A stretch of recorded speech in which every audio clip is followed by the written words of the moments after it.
The shark-toothed dinosaurs are an odd group. At this point, there are a few really good specimens with a lot of their anatomy preserved, but there are a ton of them known from just fragments. I mean, the one for which the group is named, Carcharodontosaurus, is extremely fragmentary itself. Each new good one helps to better round out the idea of what the hell these mega-carnivores looked like. A brand new one with some unique features was just published and offers one of the best specimens of the shark-toothed critters discovered in quite some time. Come with me and meet Meraxes.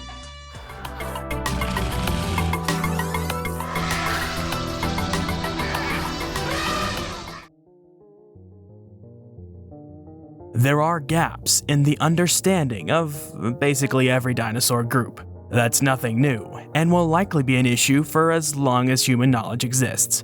When it comes to the last groups of non-avian theropod dinosaurs, only a few have big enough gaps to where each new specimen improves in leaps and bounds upon the knowledge base of the group as a whole. Tyrannosaurs have their fair share of blank spots, but there are plenty of relatively good specimens to where there is at least some general idea of how their bodies changed from the early to late Cretaceous epochs. Abelisaurs fall into a similar boat, with their gaps being more in their origins during the Jurassic period. One group whose latest members only give us some skeletons are the shark-toothed dinosaurs, the Carcharodontosaurids. The shark-toothed dinosaurs came from the carnosaurs or allosaurians of the Jurassic and reached their zenith in the mid to earliest chunks of the late Cretaceous and then went extinct before the asteroid struck. Everyone is now well familiar with Giganotosaurus due to Jurassic World dominatrix, and I think it goes without saying that it looks nothing like what the fossils suggest it looked like.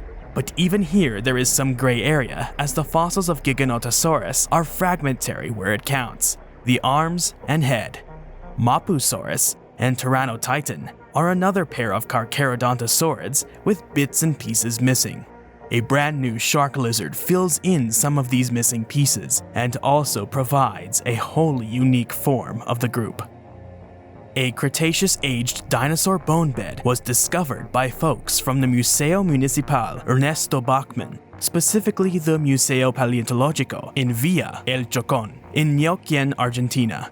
Neuquén and its eponymous geologic basin is a fantastic place to search for dinosaurs. It is a vast, unbroken, barren landscape, so the region's geology is laid bare for all to see. A land of potential, and a land where plenty of past dinosaur discoveries have been made.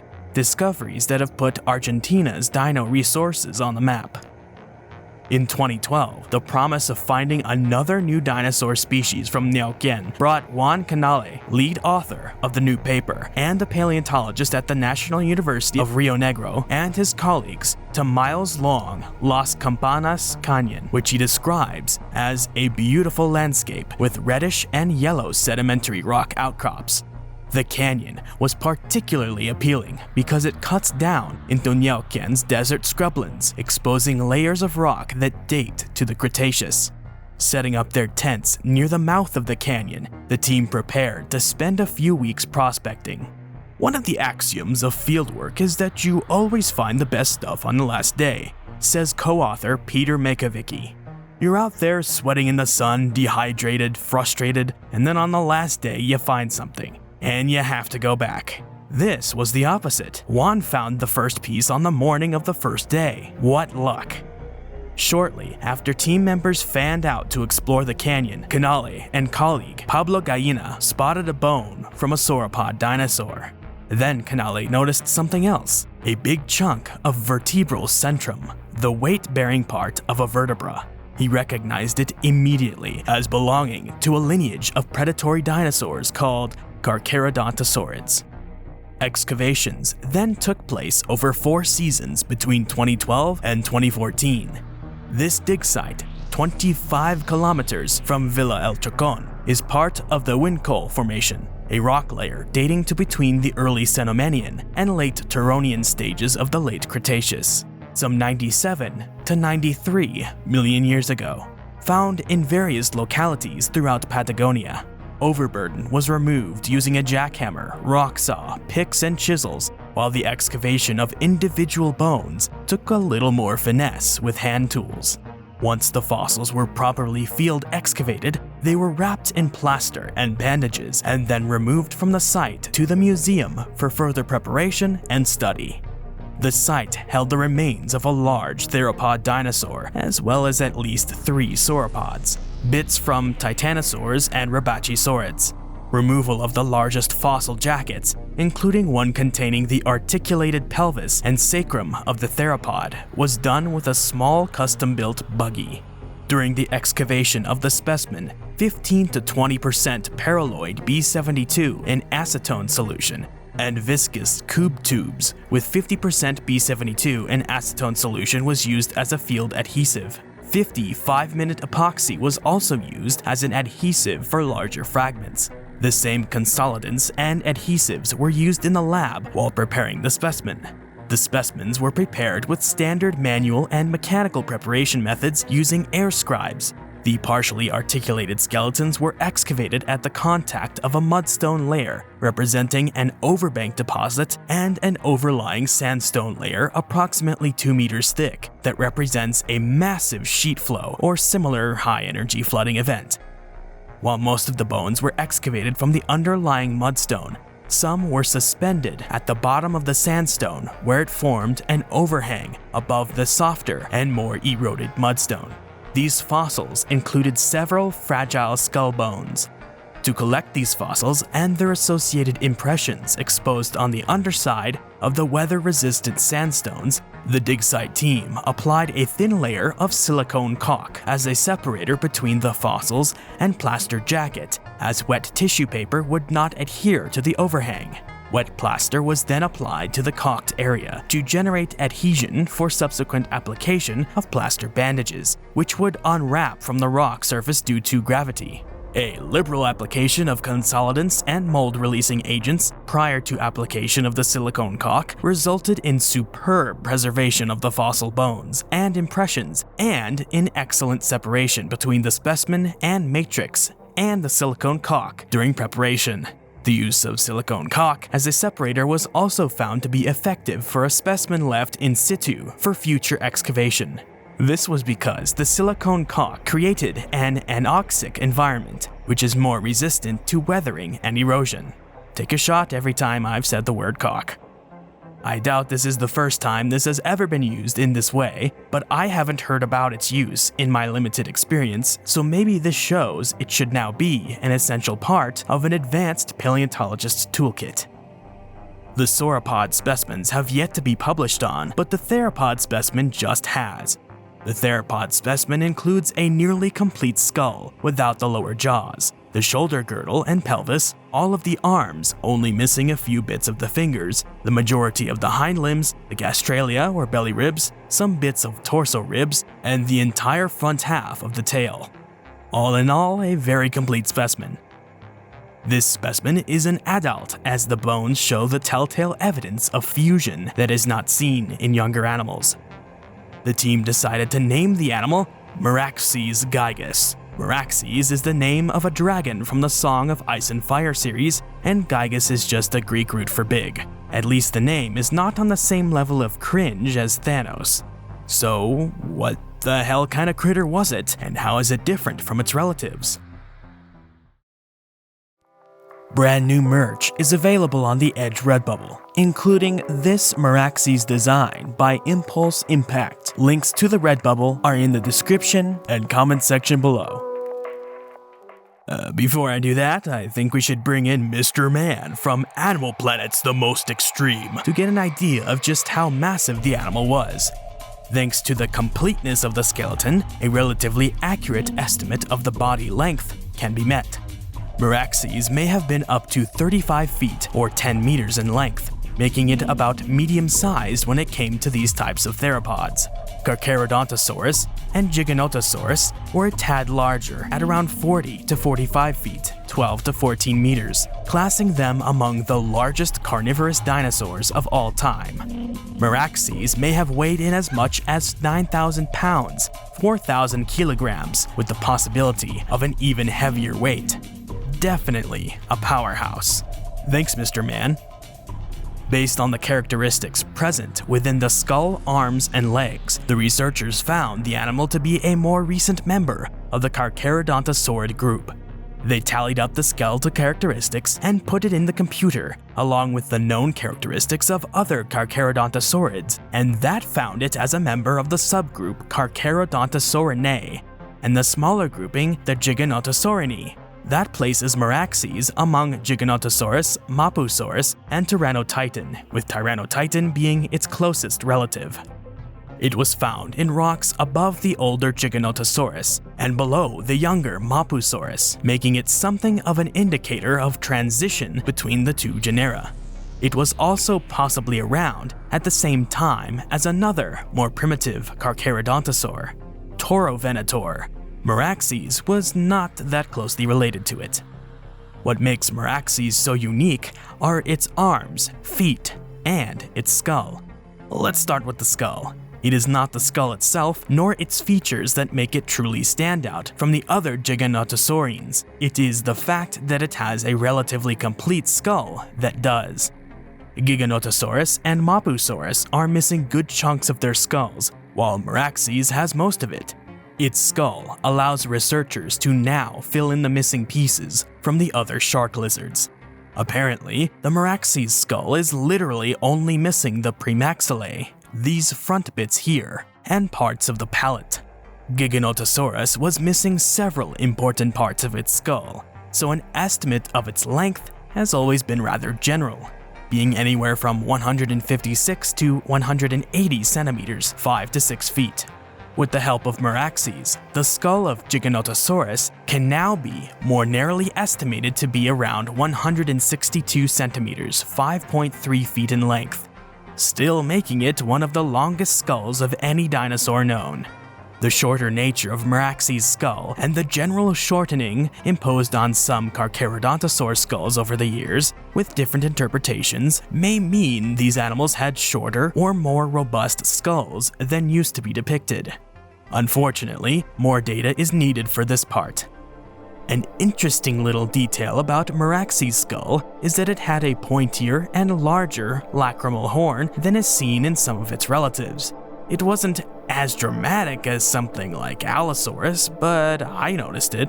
Next up, the arms. So, a ton of articles on this animal have been talking non-stop about the arms. Why? Well, they're small.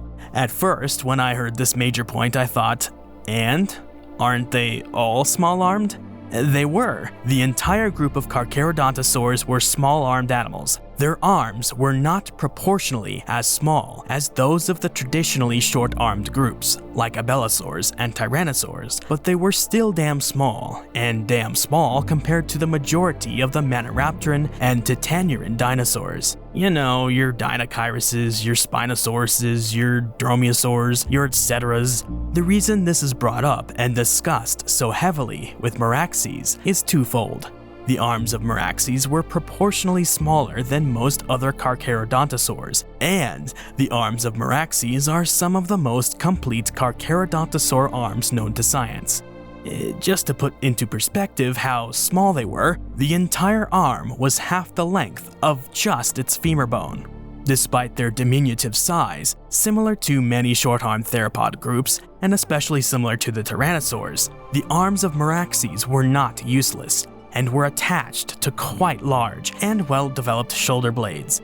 The shoulder blades of most short-armed theropod groups were huge and busty.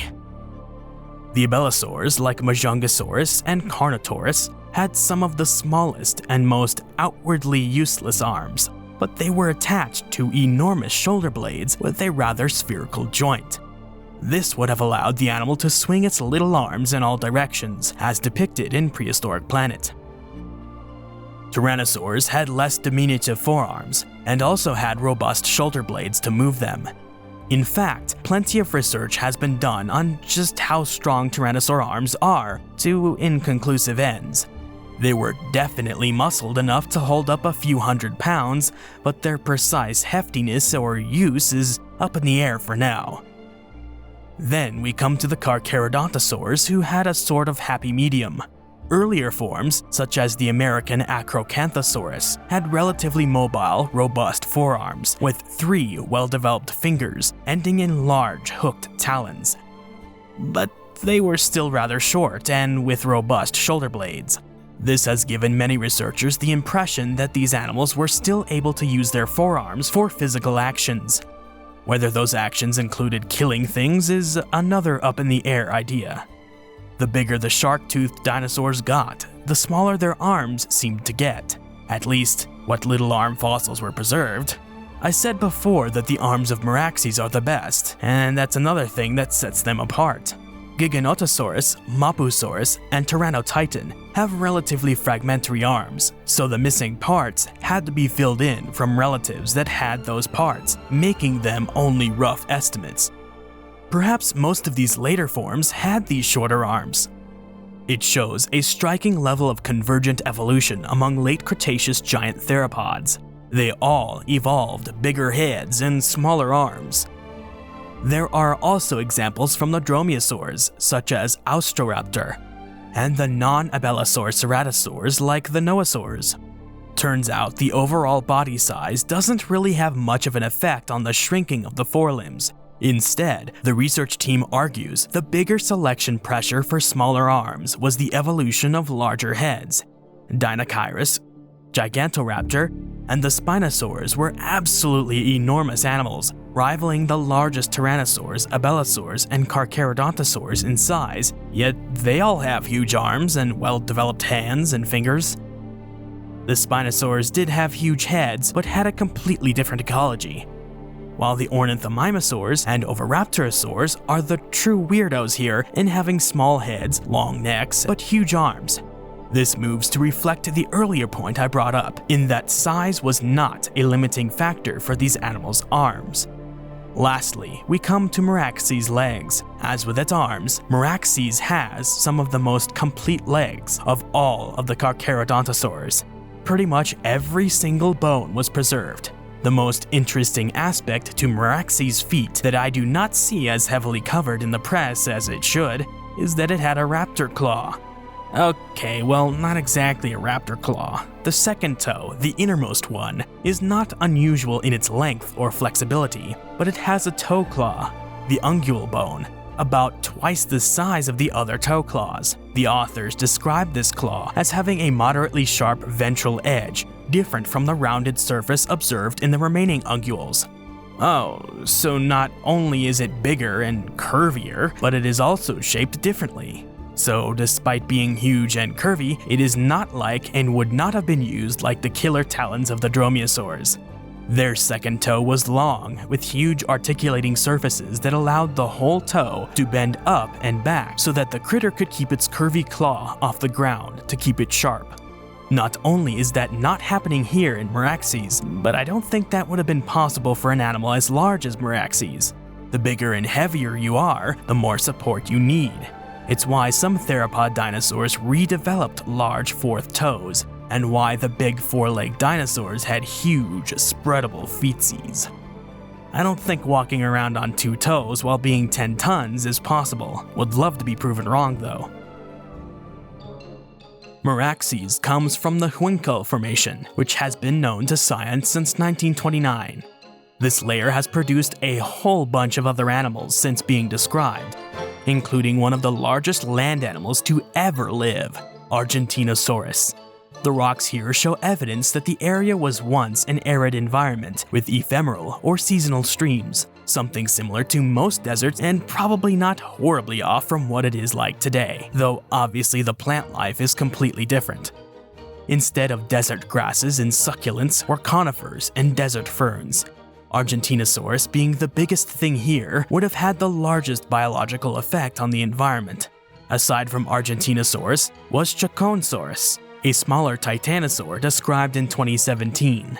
They were also joined by Cathartosaura and Limesaurus, a pair of Herbachisaurids. The bizarre theropod Gualicho was here too. The megaraptor Aeoniraptor used its huge hand talons for nabbing and scratching, while abelisaurids like Scorpiovenator, Tralcasaurus, and Elocalesia went after fast-moving prey. The Elaphrosaurian Winkelsaurus scrounged for veggies while several iguanodonts battled one another for the hell of it, and Oviraptor watched from the trees. Plenty of other dinosaurs were here, but very little is known about them. Aside from the dinos, pterosaurs would have been the rulers of the skies, with ancient birds just another part of the background. Crocs, both of semi-aquatic and terrestrial varieties, likely scampered and sloshed about trying to avoid being eaten. An army of bugs assaulted the senses while frogs and salamanders squelched in the underbrush.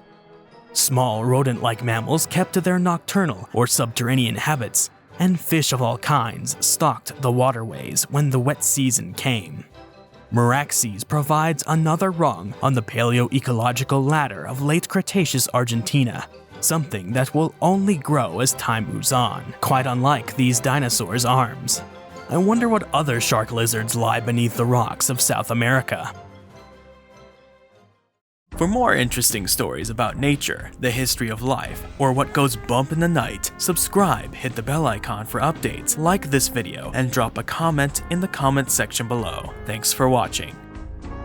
Special thanks to my elephant tier patrons: Arda Bayer, Biotiverse, Christoph Hubinger, Dinosaur, Isaiah Garza, P.A. Brew News, Ray, Rudy Redgrave, Smiling Walrus. And another thanks to my Tyrannosaurus tier patrons: Iberospinus, Iron Bladesman, Swaffles is Weird, Teeny Dragator, The Dogman,